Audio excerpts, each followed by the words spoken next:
kind of prepared the script for this one. It's been a long time since I wrote a script on paper.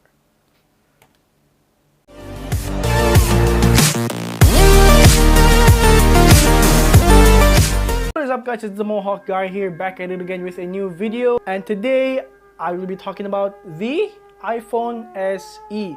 Yes, I know there is a lot of reviewers out there that have already reviewed the device, but I feel like they still don't do justice as to why the iPhone is a good phone, as to why you should purchase it, as to why you should only spend $400 to purchase the iPhone SE. I recently watched a video last night that actually inspired me to make this video right now, and as a response, I guess, let's call it a response video, because the conclusion of the previous video I saw, it was a review on the iPhone. He said that the reason why you'll be buying the iPhone SE is because it's the iPhone SE. It nails all the fundamentals and nothing more.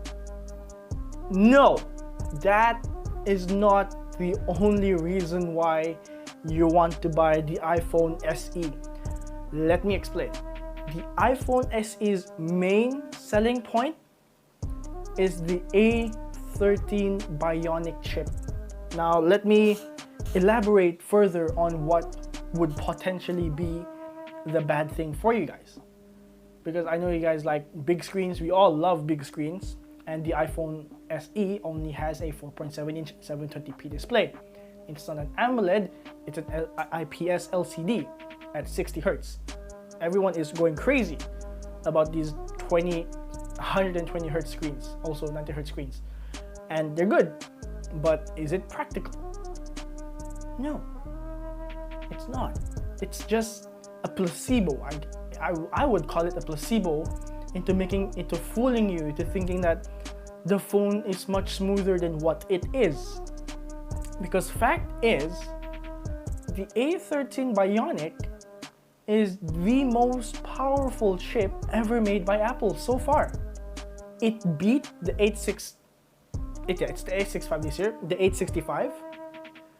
I'm pretty sure if Qualcomm was to ever release the Snapdragon 865 Plus, it will beat that as well by a far margin.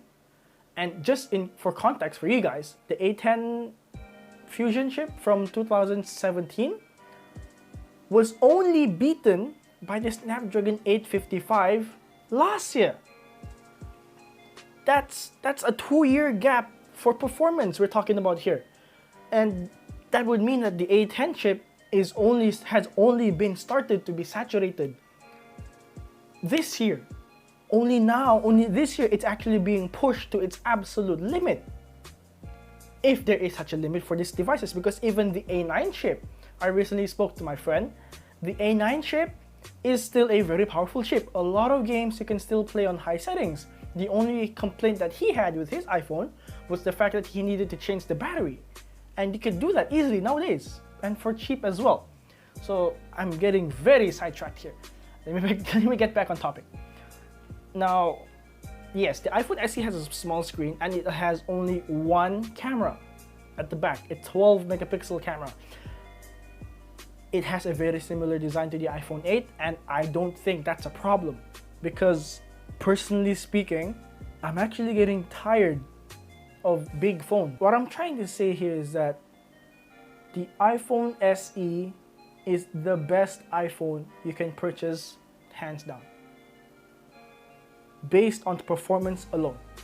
It's $400, about 1,999 ringgit here, and for that amount of money, you could either get a second-hand OnePlus 6T or a brand new Samsung Galaxy A71, which costs at least a 2,699, and the specs are not anywhere near similar to what the iPhone SE is. Sure, it has a bigger screen, it has an AMOLED screen, and 4 cameras at the back, but a lot of people nowadays, they love numbers. You see, they love these big numbers where it sounds so good on paper. It's almost as if they really want to believe that the numbers represented on paper will be what they see on the screen of their phones, will be what they see when they snap a picture. 108 megapixels. Oh my god. Look at the level of detail there. Look at the potential of detail that could be grabbed from a 108 megapixel sensor. And if you compare the Galaxy S20 Ultra against the iPhone 11 Pro Max, here's the crazy part. They trade blows. It's not a victory. It's not a clear win for the Galaxy S20 Ultra with its big sensor, with Nona binning and whatnot. They trade blows from one to another. Sometimes the S20 Ultra looks better, and sometimes the iPhone 11 Pro Max looks better. The only department where the S20 Ultra wins is in zoom, and that's it. That's very much it. Digital zoom nowadays, it's all the rage. It's being praised so widely. So it's like it's the next big thing. I could zoom on my phone so far. What they don't see is that zoom is just a crop.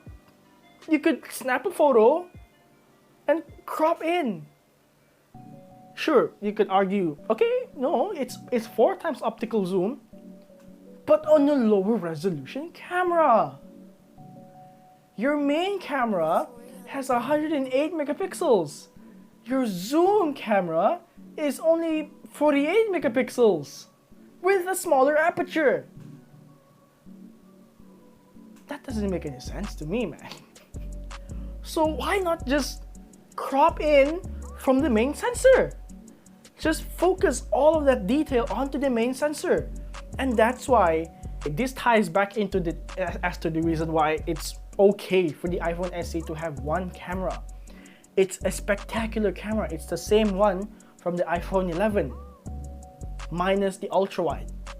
It's a solid, good camera that can go toe to toe with a $1,500 phone, and at half, I'm bad at math. Hang on, I think it's less than half. It's a quarter of the price of the Galaxy S20 Ultra, and it offers better performance. Okay, here's the thing. I see a lot of people nowadays praising these Chinese branded smartphones like Oppo, like Xiaomi, like Realme. Not gonna lie, I was also a Xiaomi user once, and I am still using a Vivo and an Oppo to record this video. Why? Because that's all I can afford at the moment. I cannot afford yet to buy an iPhone. And I understand that there's a lot of cost-conscious buyers out there who appreciate value for money. I understand. These products, these brands provide very good value for money.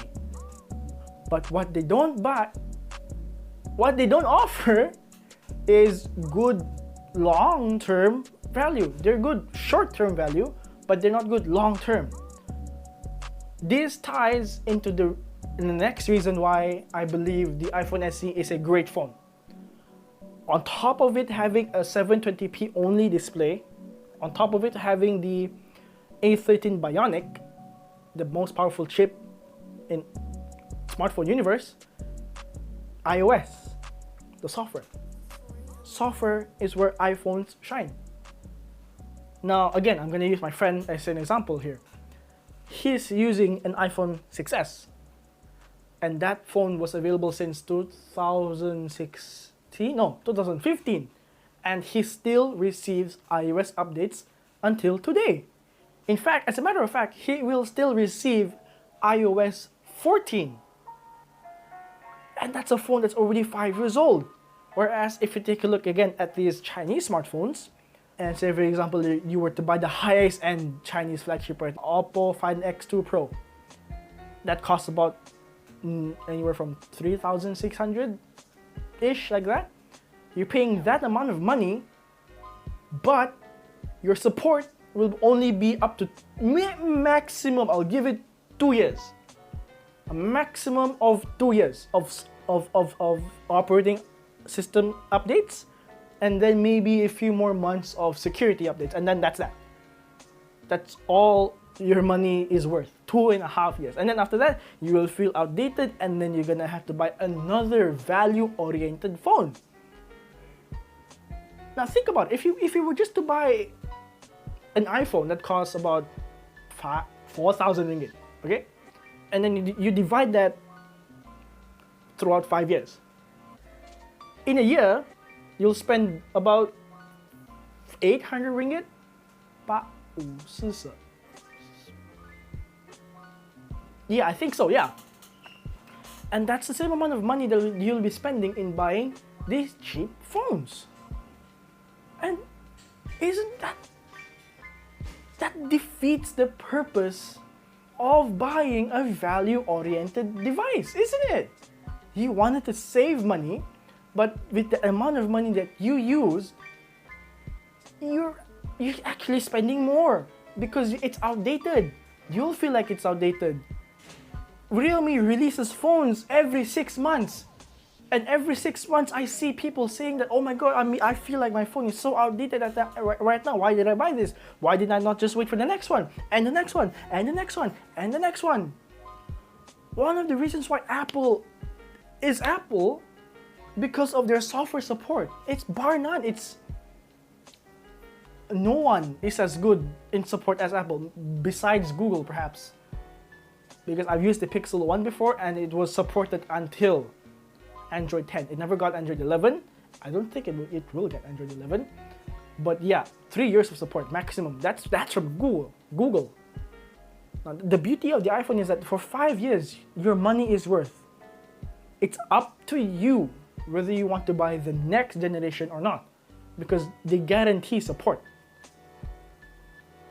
So I guess that sums up my video for today as to why the iPhone SE is a great phone, a great purchase at $400 or for 1,910 ringgit. Yes, I know there are a lot of people complaining that it's the same old design of the iPhone 8. It's the same old design of the iPhone 7. Well, if it's not broken, don't fix it. It's $400. It's a budget-oriented phone with the A13 Bionic chip, which its power will only be saturated in the next 4 years. And it's the best software support in the market. Okay, I'll take the Mi 9T from Xiaomi. It's using the Snapdragon 730G, a good chip on its own, and you compare the scores and performance of the A13 versus the 730G. I think I'll show you guys a graph here in a moment. That's the level of difference of performance. And a lot of these people say that they want to cover the basic fundamentals of a good smartphone. Good camera, good battery life, good screen, good speakers. And the iPhone does that and more. These other brands do what they're advertised to do, and just that. A good value for money to buy. Whereas the iPhone gives you good value, the iPhone SE gives you good value and more in return for the money that you spend, with the long-lasting support and crazy performance. I guess I'm gonna conclude my video here. Thank you very much, guys, for watching. I'm pretty sure right now there's a lot of arguments that will be going on in the comment section down below. Keep it civil, guys. We're tech nerds. Tech nerds talk nice to each other, I think.